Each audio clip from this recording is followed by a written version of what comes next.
Well, chilling here on a Wednesday afternoon. Life's not too bad, is it? Life's not so bad. Welcome back to the Barrett channel for a brand new video today with myself, Ollie, and I am Ben. Hello, everybody. been on the channel before, ain't you, mate? Second time on the channel. Absolutely. Go and check that video out if you haven't seen it already. But you've pretty much just come to China, right? Pretty much, yeah. I'm a month in now. A month in Shenzhen. 3 weeks previous to that in Shanghai, so beginning of February now. And we're going to do a video because there's a lot of misconceptions about how, to get to China. It's very difficult at the moment, as you may have already been aware. But we're just going to go into a little bit of detail, as you've actually experienced it all, as to what you actually have to go through now to get back to China, particularly as a foreigner. It's very different for Chinese natives, as of course they can come back to their own country. I'm sure they have to do the quarantine and everything like that. But maybe we can start with so what was your reason, first of all, for actually wanting to come here? Come to China. Yeah, well, obviously I was lucky in the situation that I wanted a new experience. I wanted to go and work abroad for a year before I do my master's. And I've known you for years now. And I think when you left the UK, we had kind of a similar experience. I went to live in Amsterdam for a year and you came here. And since you've been here, you've always kind of talked about the benefits. I know at one point you had first came here and you kind of said there's an opportunity for this. And so as soon as the opportunity presented itself, that I have a year to do something different before I do my master's and focus on something specific. So I just thought it'd be a great idea to be able to come here. And yeah, just have a different lifestyle for a year. Yeah, it's definitely a year to be able to grow and learn a lot about yourself and about other cultures, for sure. At that time, it was already COVID here, right? Yeah. When you wanted to come? Yeah, it was in a weird situation because we still had COVID. We were coming out of COVID in the Western world, they were starting to ease restrictions, but in China, I believe at the time, you'd had maybe a year or something with pretty much no cases, so there was a bit of difficulty. So it ended up being a lot more effort, money, time and hassle to get here than you first imagined. Yeah. You were aware that you'd have to quarantine. Absolutely. But when you first came here and you told me all the stuff that you went through to get here, I was kind of mind blown, to be honest. So make sure you stick around to hear it all, because if you're planning to get here during COVID time, you're going to have to go through a similar process. So first of all, it ended up being a lot more costly, right, than you first imagined to get here. So I was pretty blown away when you told me how much it actually cost you to get here. So how much was it overall? So it's about £5,000 in total. All included? All in. That's pretty mad, because in regular times, a flight from the UK might cost about £500, probably a little bit less. Yeah. So it's 10 times more to get here. So we'll try and not jump around too much and go from the very beginning to when you got here. Yeah. There's a lot of processes in place to minimize the risk of bringing COVID into the country, right? Yeah.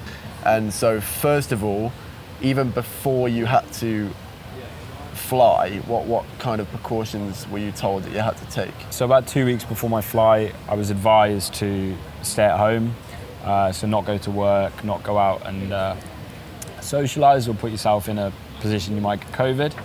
And then a week before my flight, I had to get my first PCR test. So you have to go to an approved clinic, of which there's about 15 in the UK, to get your first COVID test. When that comes back negative, you can go on to the next stage, which is 2 days before your flight.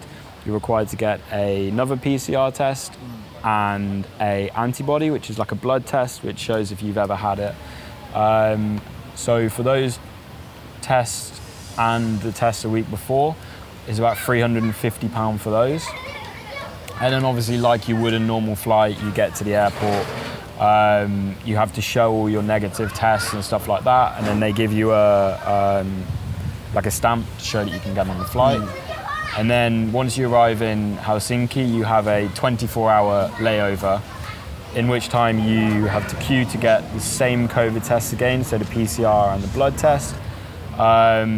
in the night, and then the morning after you receive the results, and you can finally board the flight in the afternoon to get to Shanghai. And those tests again are £250.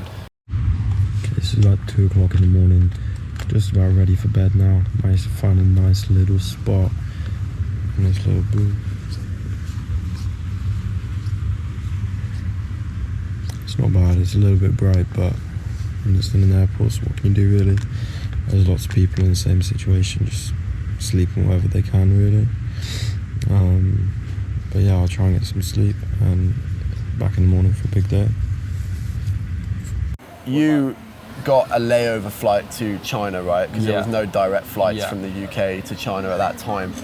And you were telling me about there were only a certain few flights you were able to take because of a specific reason. So do you want to just go into that a bit? Yeah, so technically you aren't allowed to have a layover flight into China. However, if there's no direct flights from your home country, you obviously have to take a layover flight. So yeah, there was only a handful of countries in Europe that I could fly into, and they had to have a testing site inside the airport where you get tested, can receive the certificate to then fly, because you're not allowed outside of the airport to test. Right, so that limits you to a specific few flights that you're able to take. Yeah. Because let's say you wanted to fly to Amsterdam and have a layover, but they didn't have a testing facility in the airport, that was out of the question. Yeah. So you've boarded the flight from Helsinki to China at this point. Everything's come back negative. Let's say something came back positive, what would happen? You're not allowed to board the flight, and you have to wait 6 months before you can try and get in again. Right, so if you've had COVID within 6 months, there's no way of coming to China, basically. No, and you have to get a CT scan to get here. So you're on the plane, you get to China. What happens when you land in the airport in China? When you first get into China, you have to immediately go and take a COVID test. So you queue up in that. I think it was about 3 hours I was in the airport. Okay. You go and get the COVID test, and then you do the usual visa requirements, why you're in the country, etc. And then you get to the end of the airport, and you are organised based on where you're going to be going for the quarantine hotel. So I was quite late out of the flight, so I was one of the last people there. So I got the last bus with a handful of people, and we were then taken away to the quarantine hotel, but with no kind of option of where we go or what price point. You're just allocated. Oh, really? Yeah. Okay, because I'd heard some people previously were given options. They can have from like 3 tiers, but you didn't get that. For the first quarantine hotel, no, there's no choice. For the second one, I was given 2 price points. Oh, okay. A cheap and a mid-range. So in total, you had to do 3 weeks, right? 3 weeks, yeah. And that was split between 2 different hotels. Yeah. So the way they do it is the first 2 weeks is mandatory hotel quarantine. That's what everybody coming into the country has to do. However, if you are living in Shanghai, you can complete the 3rd week at home.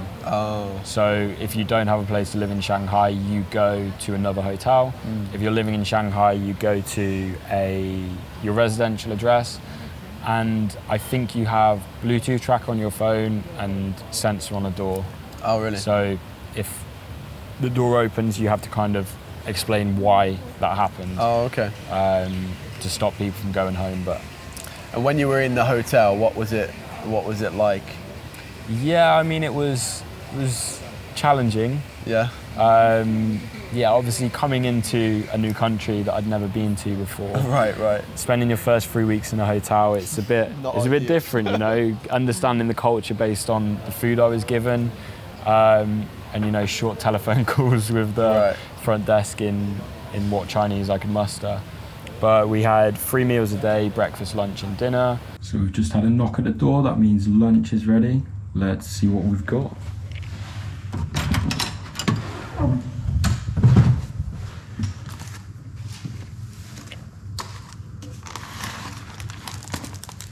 A COVID test every 3 days. Every 3 days? Oh, that's surprising. I would have thought they would do it like every day, but every 3 days pretty much. I've been so fortunate through the whole time during COVID. I've never had to do like a 3-week quarantine or a 2-week quarantine. The longest forced quarantine I've ever had was the one we literally just had in Shenzhen, which was like 4 days. Oh, really? Or 5 days.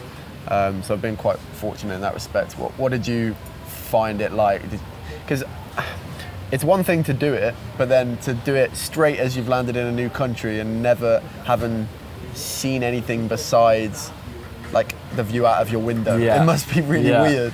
Yeah, I mean, it is weird. Like, there's obviously a part of me that you kind of land and you're in the hotel and you're obviously just on your own, independent with your thoughts. So it's challenging not to kind of think negatively about the situation, but I think I managed to stay positive about it and look at it more with excitement.